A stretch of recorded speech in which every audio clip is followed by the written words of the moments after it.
Everyone dreams of a better nation, a place where honesty, justice, and kindness flourish. But real change doesn't begin in government or institutions. It begins with the human heart. A clean heart produces clean actions. Integrity, humility, and compassion are the foundation of strong families, trustworthy communities, and a nation that honors God. Will you allow Jesus to change you from within? If Jesus transformed your heart today, what change would others see, and how could that help build a cleaner, more God-honoring nation? Let us together have a clean heart that builds a clean nation. Today on Good Morning, Pastor.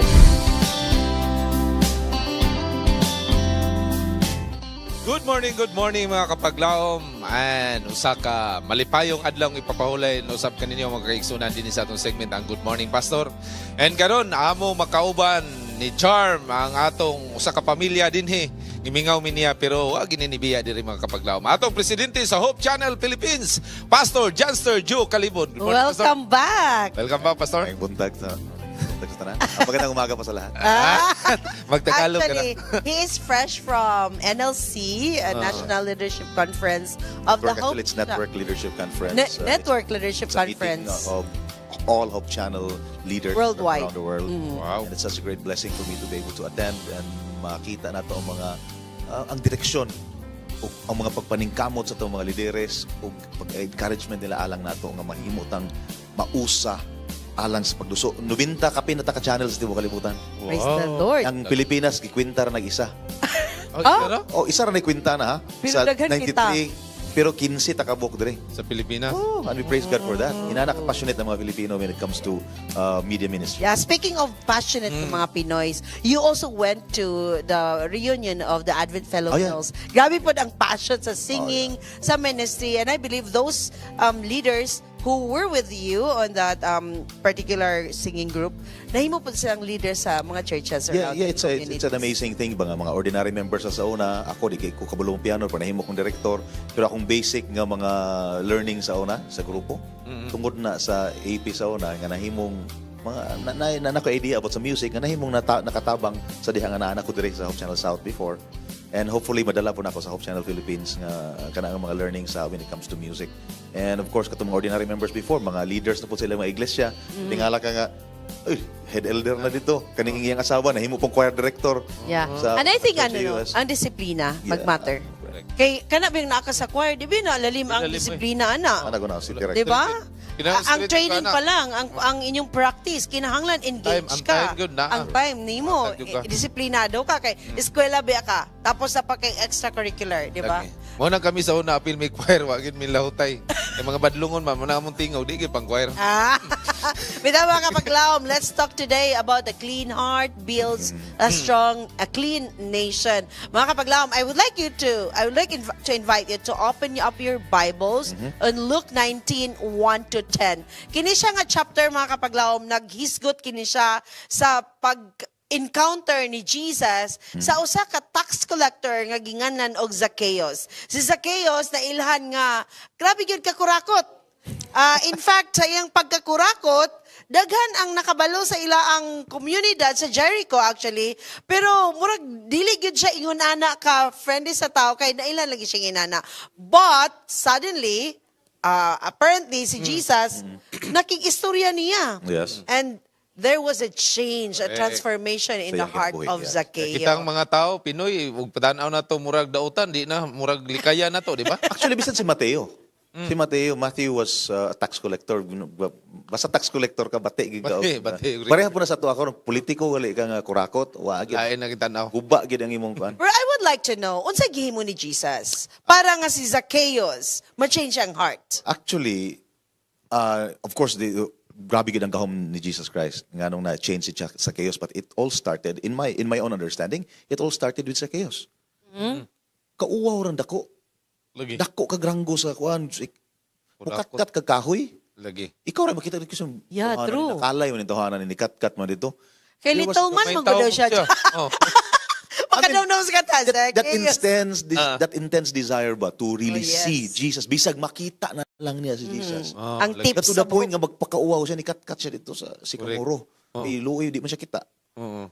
But that desire sa iyang heart, ang Ginoo di mo gumamugos. Minsan, usabunti ka. Kung di ka musugot, di siya mamugos. That's the God we serve. Dili gid siya gusto nga mura tag robot nga musunod-sunod ka sa iya kay iya tang gikaman nga gipindot magsunod ka dili. Iyang gihulat ang imong kasing-kasing may maabli. Ang grabe ang kasing-kasing ni Zacchaeus nikat-kat yun. So kumbaga, Pastor Johns, we say, nga kinahanglan mag-start sa ato Yes. Nga mo surrender ta. Oo. Mo duol ta sa Ginoo. Oh, na repentance sa iyang kagalingon. Lagi no. Naay dili lang repentance. Naapag pag-uli sa kanabitang gihimo niya as a bunga sa iyang pagpangayog pasaylo.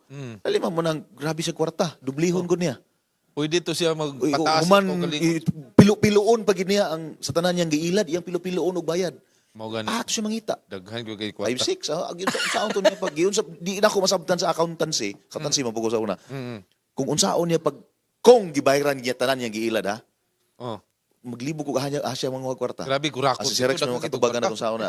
Sa una pag Aya. okay, pag dubli-dubli yun Yes. uli sa gipangilad nimo. Lisod na, oy. Lisod na. Then, murag lisod po siya. I don't know how. Siguro grabe po yun to si Zacchaeus. I don't think the Holy Spirit really nag-ano yun sa iya. Kay Yes. dili ba yun sa yun mag-change ka, mag-transform ka by our own nature nga makasasala yun ta. Yeah. Dili yun siya sa yun nga muduol ikaw una. But the willingness of his heart to change, to repent, and to restore, to Lagi. pay back sa iyang mga gipang grabe na nga kasing-kasing na. Okay. Pastor, nganong kinahanglan man gyud nga magbaton yun tag kanang positibo nga limpyo nga kasing-kasing. Labi na ron sa atong nasod, labi na sa mga politiko. Nganong kinahanglan man gyud. Actually, ang kasing-kasing mga pundasyon na siya, diha magsugod tanan. Kung sa'yo magawa sa iyong baba, matod pa si Solomon, kung sa'yo magawa sa iyong baba, mo ni sugod sa iyong kasing-kasing. Kung sa'y ang imong ginabuhat, mo na'y mo na naunod sa imong kasing-kasing. Kasing-kasing. Mo na nabuhat nimo na. So kung mailhan man nimo nang dili gidikat sa kasing-kasing kay peke ang mo gawas ba. So dili na mo lahutay. Walay Tabang uban sa sa uban, buhat. tabang lagi pero dili gikan sa kasing-kasing. Servisyo ka pero dili gikan sa kasing-kasing, dili gid mo lahutay. Kamo hidugay ka dire kung wala kay gugma sa channel. Mauwaw na kay Minimo Elderoy. Pila ka tuig na kay ka dire sa pero kung wala kay gugma, wala ang pundasyon sa imong kasing-kasing, yung mga volunteers dire. Sa tibuok Pilipinas, kaya mga volunteers na to, I called each one. Pila volunteers niyo dire, pastor? Naami 14, naami 25, wala mo ginahatagan na, wala.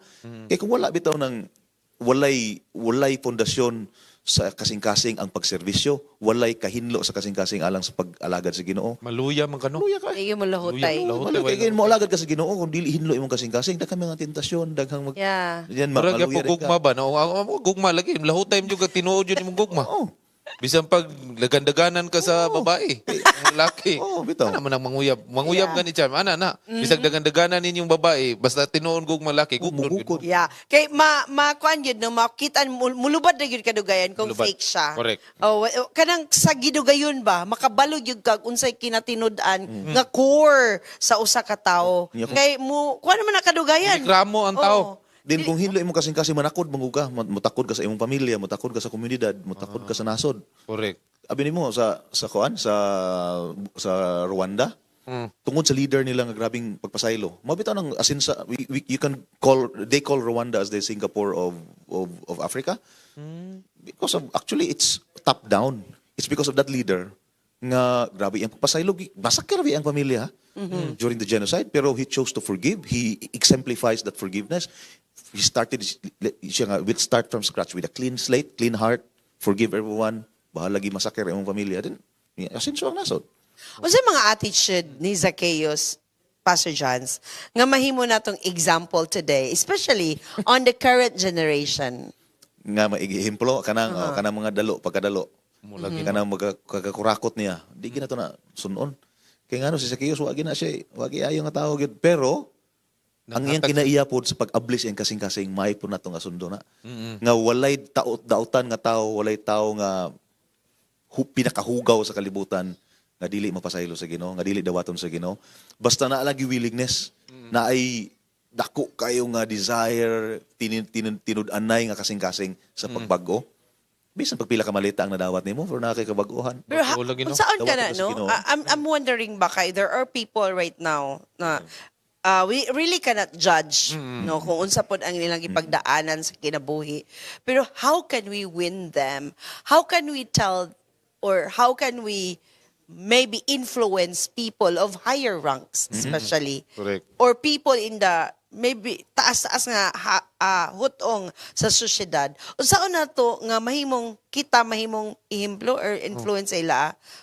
How can we do it? Lagi. It's so hard. Lisod ba? This would be especially kung I mean if you have like a close family member or a close friend or suod nimo siya or through your clubs like you're part of the Rotary, you're part of the Lions Club and one of the politicians siguro kauban nimo, you can be a positive influence to him.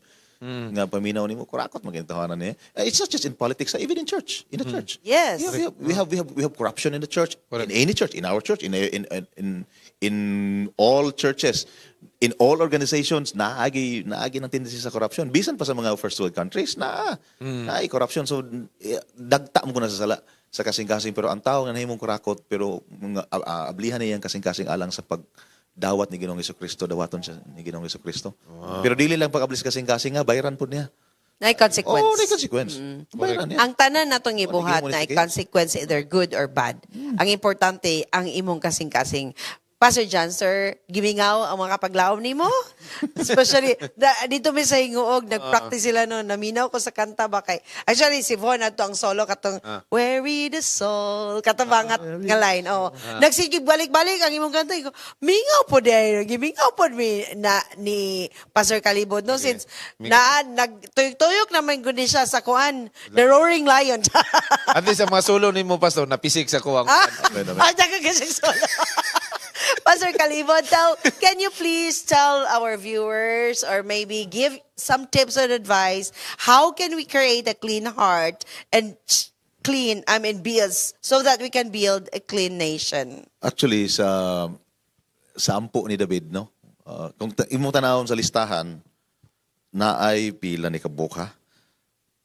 Sa hari, sa tibuok, hari, 43 ka mga hari sa Israel. Ug usa ka reyna, 5 ra gitarong anak. Grabe. Oh, pero sa 5 kahigayon pod diha pod panahon ni asenso ang Israel. Kay David, kay Solomon, kay kay Hezekiah, kay Jehoshaphat, kay Josiah. Diha ra gyud. So it means history will tell us, the Bible stories, the stories of the kings of Israel will tell us nga kung you are right with God, your heart is clean before God, mausinsor ka sa imong leadership. And it's a promise. I mean, naamay gapoy gubat. In the times of David, naay gubat. Uy, kay Solomon. Nagay pa yung mga challenges. Actually, nasipyat because Solomon towards the last. Pero, Yeah. pero grabe ang pagsugod niya sa iyang wisdom, iyang gipangaya sa Ginoo. Mo na sa kinabuhi ni David, di man perfecto. Iya ba yung gipapatay ang itong bana sa iyang giganahan?